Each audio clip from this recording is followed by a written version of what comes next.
Hi guys, welcome back to another installment of I Stand With My Pack podcast and live video cast. Today I'm joined by these two beautiful women, inside and out.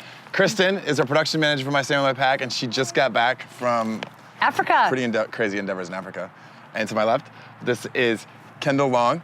Kendall is a zoological enthusiast and an animal lover, a taxidermy enthusiast? Taxidermy enthusiast, yeah. I'm very enthused by taxidermy. Taxidermy zealot. No, we're going to also talk about the work she does with animals as well. Because it's a bizarre topic to touch on today, taxidermy and animals and death. And that's why we're calling it Death and Taxidermy.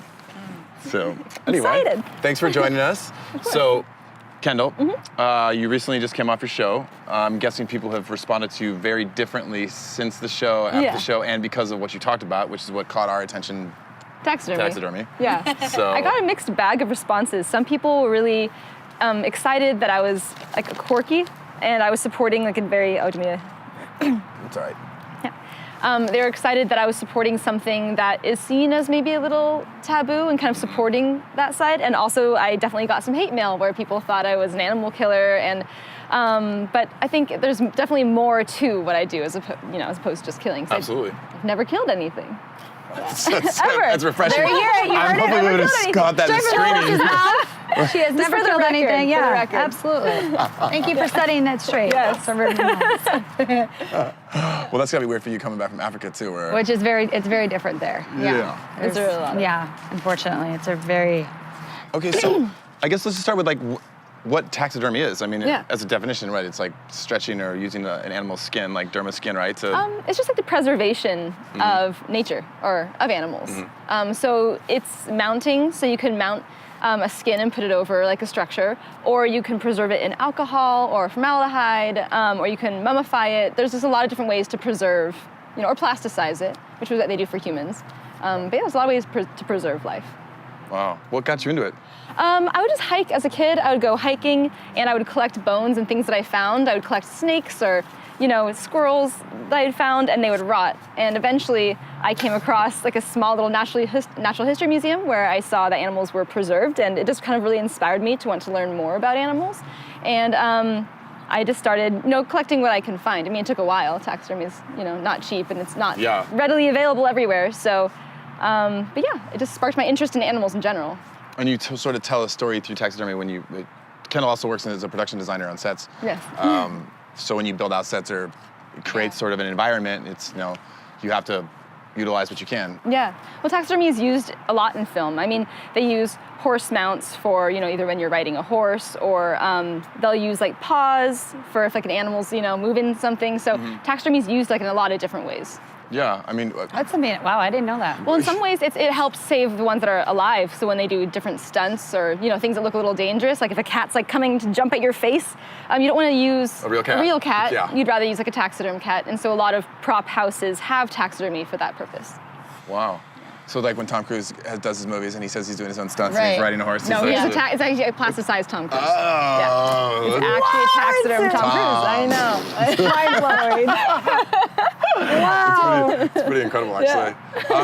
I grew up, my grandfather was a hunter, but I was never allowed to hunt, but I was always fascinated by that. And I remember seeing taxidermy firsthand the first time, and I was like, this is so cool, because I got to see these animals. I didn't think what goes into it, how they're killed, why they're killed. I saw it as the educational aspect, or like I got to touch them, and I think that's still part of why I was so drawn to animals, to see that. And well, that's what initially got me interested in taxidermy, was just learning from it and being able to see an animal so close.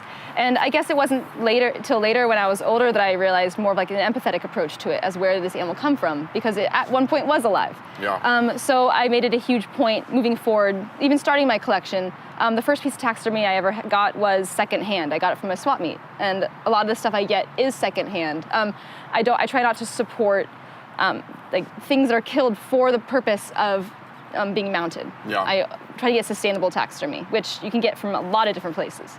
You work a lot with Bishop's, I believe, right? Yeah, Bishop's Taxidermy. Yeah, over in Burbank. And Ace, the guy that owns it, is an amazing guy. And I've been working with him just because of television.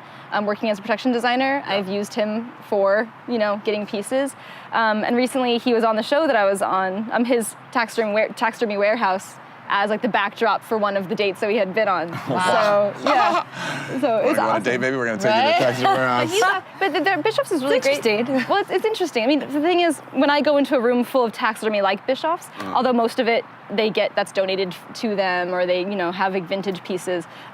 I feel sad. I mean, I'm like any normal person. Like I don't want to be surrounded by death, and it's not something that I mean, if you think about taxidermy, it is a sad thing. I purely collect more so for like research purposes or to learn more from it, and I find that it inspires me.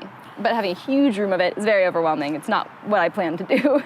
Yeah, when you walk into a trophy room, I think it's a little alarming for anybody if you see that. So does it help you see? Like, do you see a beauty in it, like in a beauty in the death of the animal? Like, I mean, taxidermy is the art of nature preserved. So in a way, you're able to see like the sculpture of an animal, and usually when it's anatomically correct, it's a way to like really appreciate it and see it up close. So yeah, I think it's very beautiful.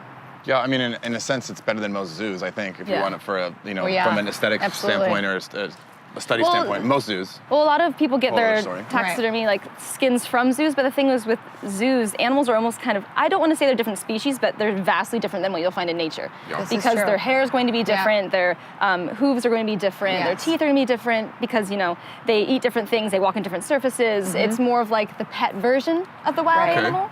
So it's not really an honest interpretation of what the animal is. That's a really good point.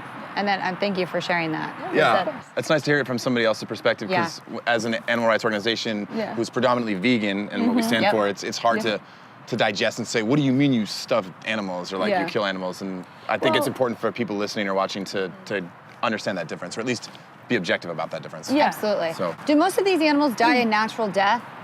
The ones that I collect? Yes. Yes. So there's ways to sustainably obtain taxidermy. I don't have a tremendous amount, but the amount that the taxidermy that I do have, I make sure it's either vintage or secondhand, and you can tell if it's vintage because in most mounts that are vintage, they are stuffed with straw or hay, and they'll actually have the skeletal structure inside of it. So you can see that the bones are still in there. So when I have my taxiderm sea lion, he still has the structure inside of it. Like a sea lion. Interesting phrase. Not a huge, like a smaller. Taxiderm sea lion. Okay. Yeah, but he's a very extremely vintage old piece.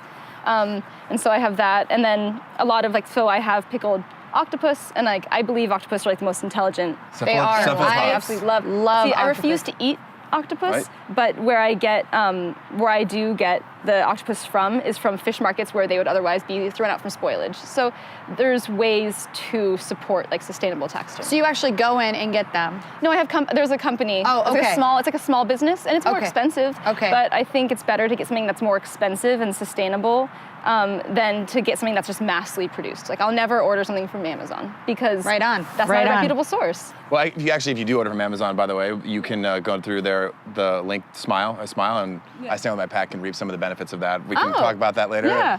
So. What is your view on hunting, and do you think taxidermy supports the hunting debate? So hunting is a very interesting thing. I personally could never hunt or kill anything. But I do believe that if people do want to eat meat, if you're going to compare it to factory farming, then hunting is a better alternative.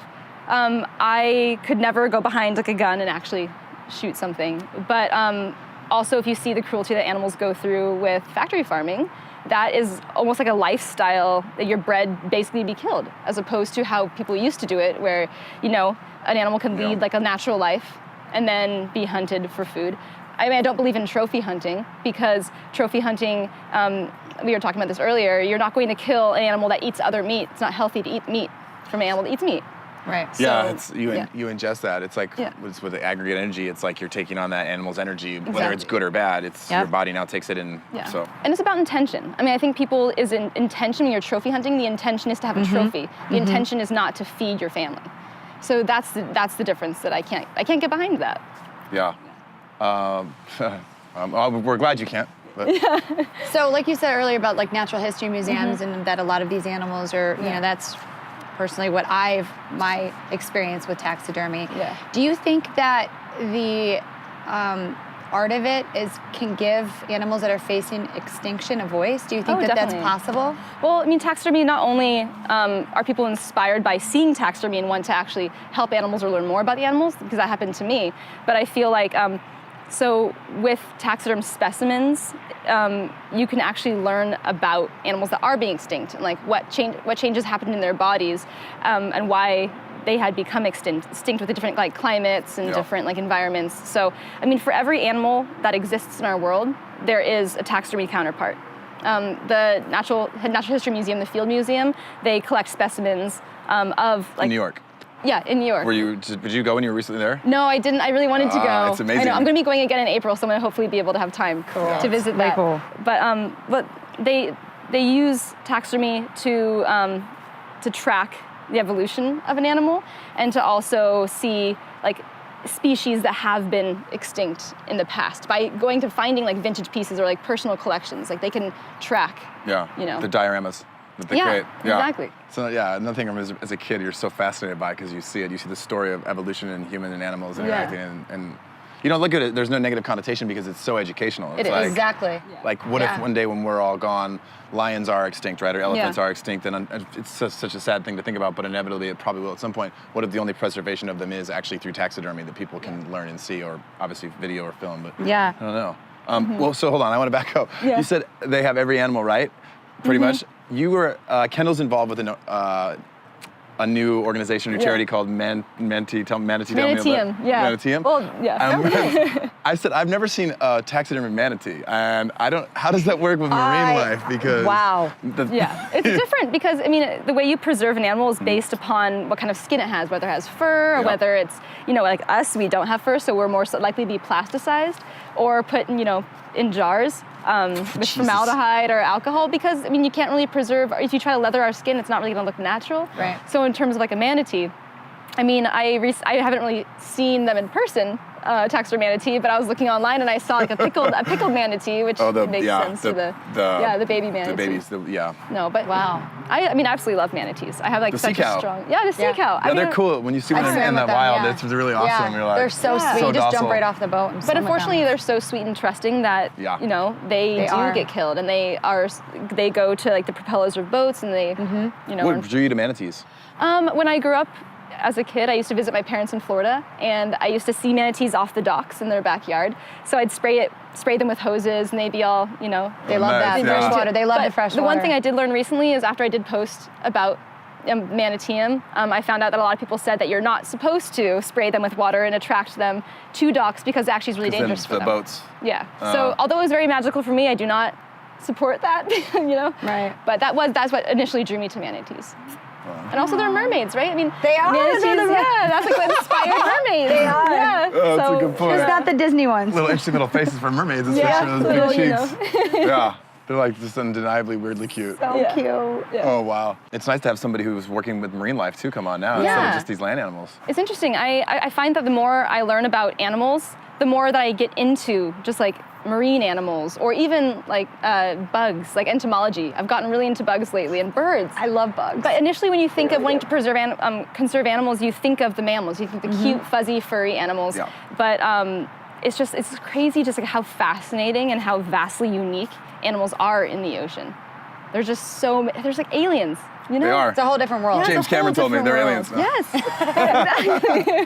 Okay. So what animal have you seen that has been a taxidermy animal? What animal is it that you've learned the most from? That you, if it hadn't been taxidermy, you wouldn't have been so inspired by it or learned so much about it or maybe fueled other things in your life that inspired you? The first animal that I saw that was taxidermized was a mountain lion. And that was the one that was so impactful for me. It's such a powerful animal, and you don't really realize how big they are and how impressive they are until you see it like in person. And for me, I was just so shocked by how impressive it was that it really jump-started me wanting to learn more about that and wanting to learn more about other animals.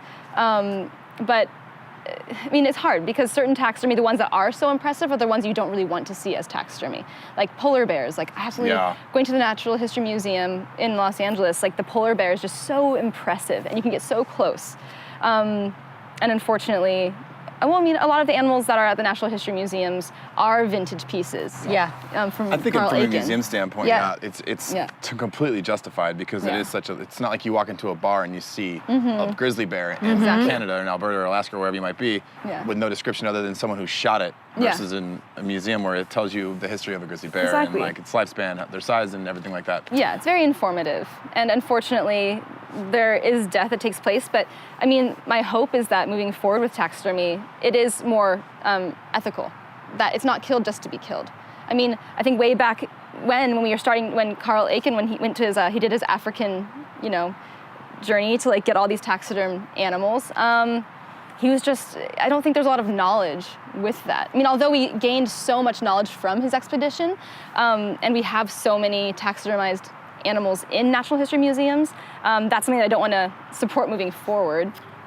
I remember reading something, could be wrong, I don't know, but the beagle, the HS beagle, right, that went with Darwin to the Galapagos. Oh, yeah. Someone who was on board was only allowed to transfer because his specialty was taxidermy. Yeah. And to study these animals to bring back to England. And the first one was a kangaroo, I believe. Really? And again, I could be wrong, but this is something that you look up. And they had to preserve with arsenic. Back then they used arsenic. Oh yeah, they The chemicals have changed. Well, they've changed. A lot of the old mounts they've had to remount because they've used a lot of dangerous chemicals. Yeah. But also a lot of mounts that they have in natural history museums are from old preserved animals that they've had before. Like the orangutans they used to be pickled in jars. Wow. And then they took them out to, display them for people. So it's just interesting where you can...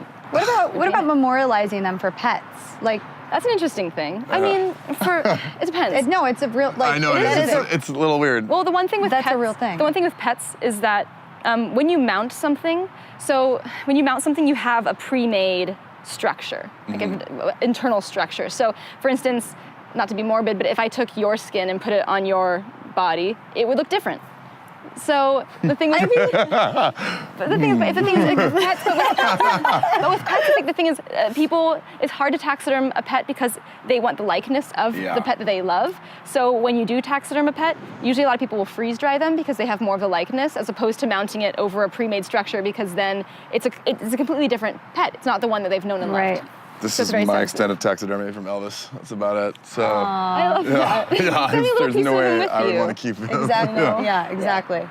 So, do you think? Okay, so do you think that taxidermy has bridged a connection between humans and animals, or do you think there's still much of a disconnect there? Do you think it helps support the connection? I think it could be seen as two different ways. I mean, if you see taxidermy in a way, it could be something that brings people together because it causes people to be like so inspired to fight for animals to live, and in a way it brings it together. I mean, that's seen in a negative light. Or people just learn so much through taxidermy. I feel like if you're looking at it like in a scientific way, taxidermy has greatly impacted our connection with animals, and we are able to understand them so much more.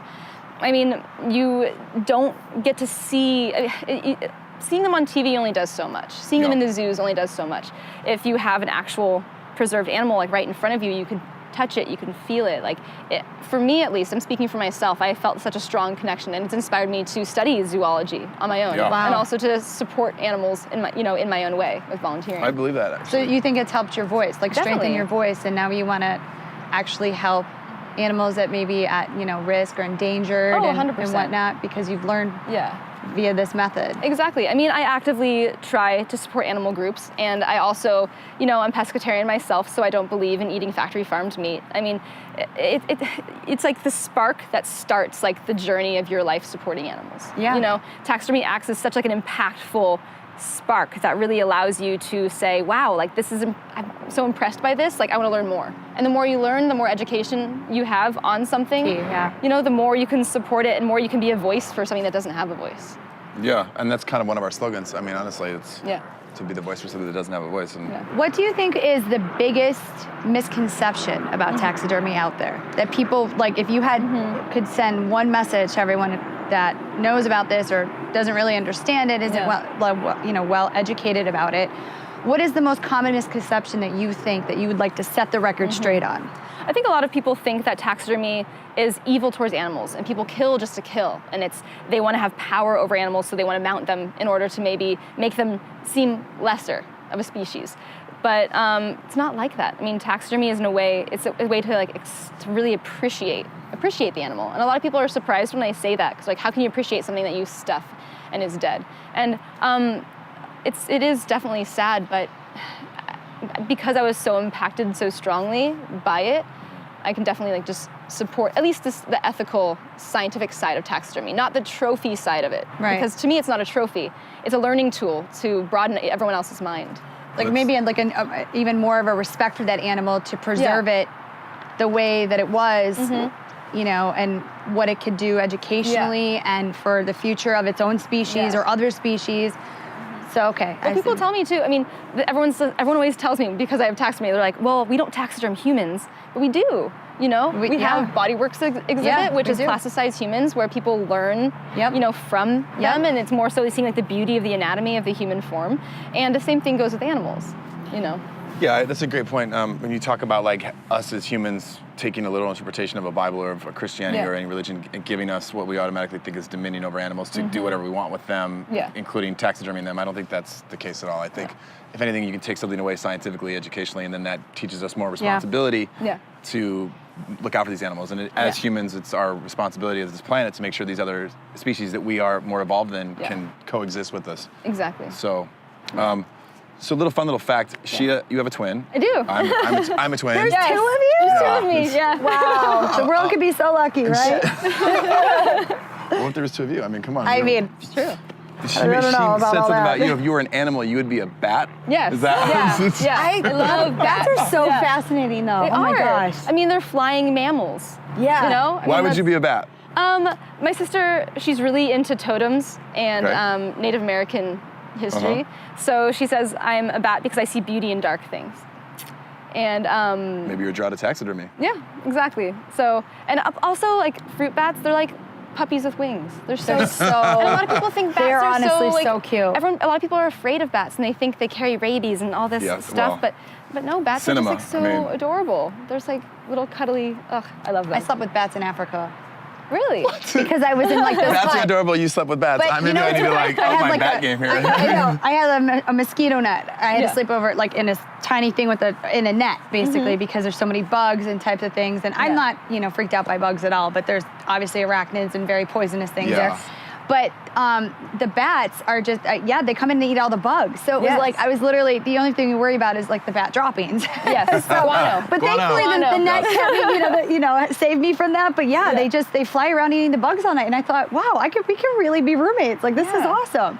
So I totally feel you on that. They're really spectacular. They just fly around eating bugs all night. Well, if you've ever seen a bat eat a grape, I mean, it's just the cutest thing. No, but now this is on my to-do list. This is my agenda. They have videos of bats eating fruit. They're really cute. And their eyes are so big. So big, yeah. The way I they fall in sleep love. upside down, which I don't know how they don't pass out and fall, but it's crazy.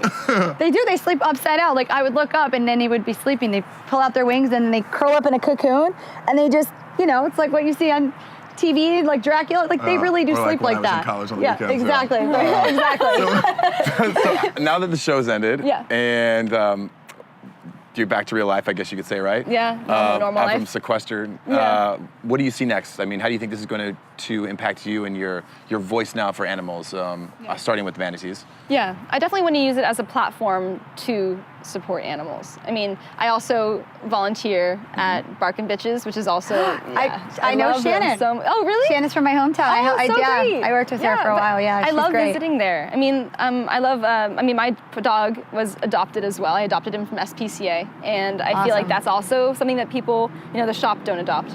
Platform. Adopt, shop, It's something that I really believe in and I really stand for. So that's also another platform. Obviously we do too. I mean, Absolutely. I'm like the foster king. Yes, you are. We found some dogs, Taylor, here. I've also had a lot of shelters contact me after seeing that I am with Bark and Bitches, and they want me to visit, their areas as well. Yeah, so I want to help support. Well, we have a lot of stuff coming up with I Stand With My Pack in terms of taking dogs from no-kill shelters, taking dogs to different children's hospitals, working with Arnhem Elysium. So we'd love to have you involved as well. Puerto Rico. Absolutely love Puerto that. Rico. Yeah. We have an event on May 5th. coming up, and that's Puerto Rico for Paws. Oh, yeah. So I would love to be a part of that. yeah, well, absolutely. Yeah. That was your invitation. So you can follow Kendall on her social media. You can follow us on our social media, as you know. I stand with my pack. .org or Instagram, Twitter, wherever else. You can just ask about us. We're kind of a big deal now. We're in every corner. You can get our t-shirts online. Speaking of which, we have one for you for being such a good sport. I've been keeping it warm. Yes. So, yeah. And it's inside, it tells you about our mission and what we stand for, that's too. so cool. I love that. Thank you so much. And trust me, they're very comfortable. Thank you. Yay. Yeah, thank you for being a part of this episode. Thank you so much. Yeah, and remember, our call to action always, it's like there's always an animal out there that needs your help. Yeah. So, awesome. Thank you so much. Thank you.